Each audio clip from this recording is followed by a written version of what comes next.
I'm going to be honest. He might be the most disrespected player in the entire NBA. Tyler Herro legitimately might be the single most disrespected player in the entire league. Because, yeah, is Tyler Herro a superstar? No. No, he's not. Is he the best player on a team that is in the playoffs?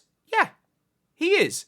There is no way in hell that Tyler Herro is not an all-star this year. But according to all-star voting, he's the 10th best guard in the East. He is behind Jordan Poole in all-star voting. I repeat, he has less all-star votes than Jordan Poole. Jordan Poole. Tyler Herro is legitimately so disrespected. And the worst part is that during this whole Jimmy Butler saga, everything is like, oh, you know, the Heat refused to give up anyone to get Dame. The Heat refused to go and get Dame. They failed Jimmy Butler. And it's like, do you not realize that, first of all, this guy's not that much worse than Dame. He is not that much worse than Dame. Did I say Dame? I mean Dame. He is not that much worse than him. And the thing is that Tyler Herro is getting better, and Dame is, as great as Dame is right now, he's getting worse. The Dame package last night, and by the way, this was not the Dame package. The Dame package was Jovic, Herro, Jaquez, and multiple picks. That is what the Portland Trailblazers wanted, and that is what they refused to give up.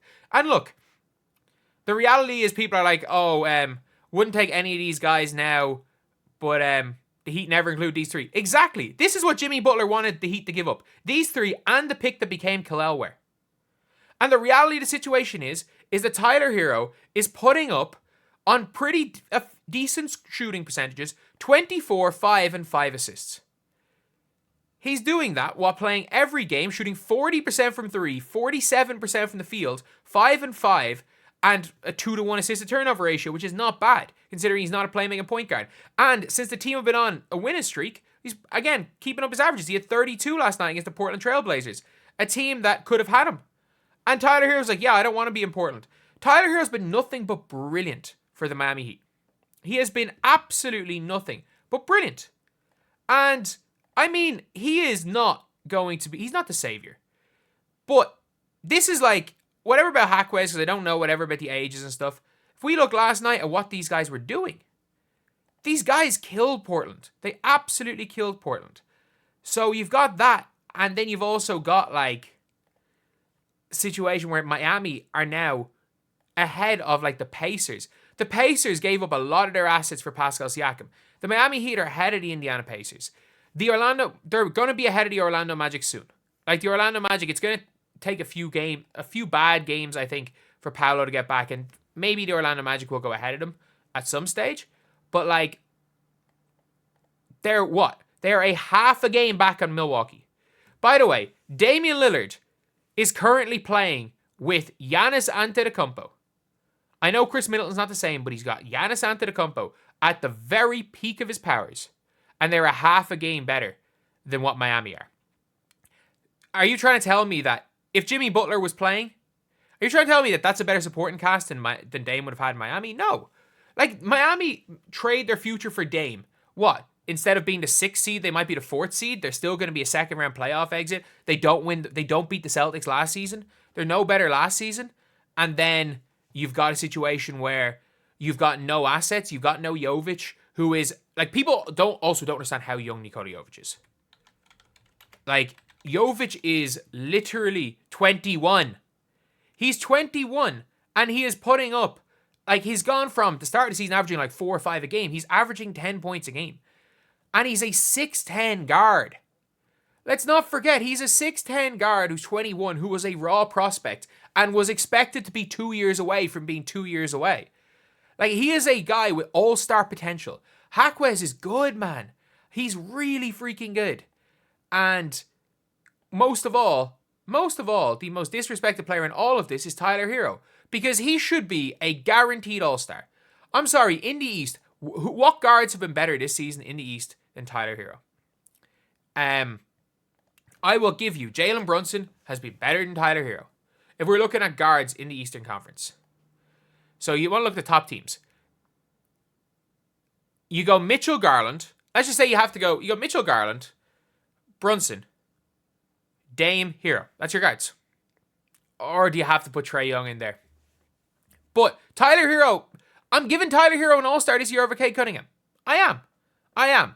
It's close, but I'm giving Herro that all-star. Because Bam sure as hell doesn't deserve to be an all-star. Like, whatever about positions, heck, maybe if you want to look realistically at the Eastern Conference, he should be ahead of Tyrese Maxey. There is no reason why Tyrese Maxey is nearly top of the all-star votes. Tyrese Maxey is averaging, 2 more points than him on a much worse team. And,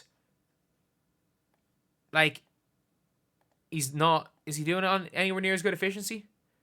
What are his percentages on the year? He's doing it on 33% from 3 and 42% from the field. So he's doing it on 5% worse from the field and 7% worse from 3. But yet, Tyrese Maxey people are like, oh, Tyrese Maxey is guaranteed all-star. No, Herro's been better than Maxey this season.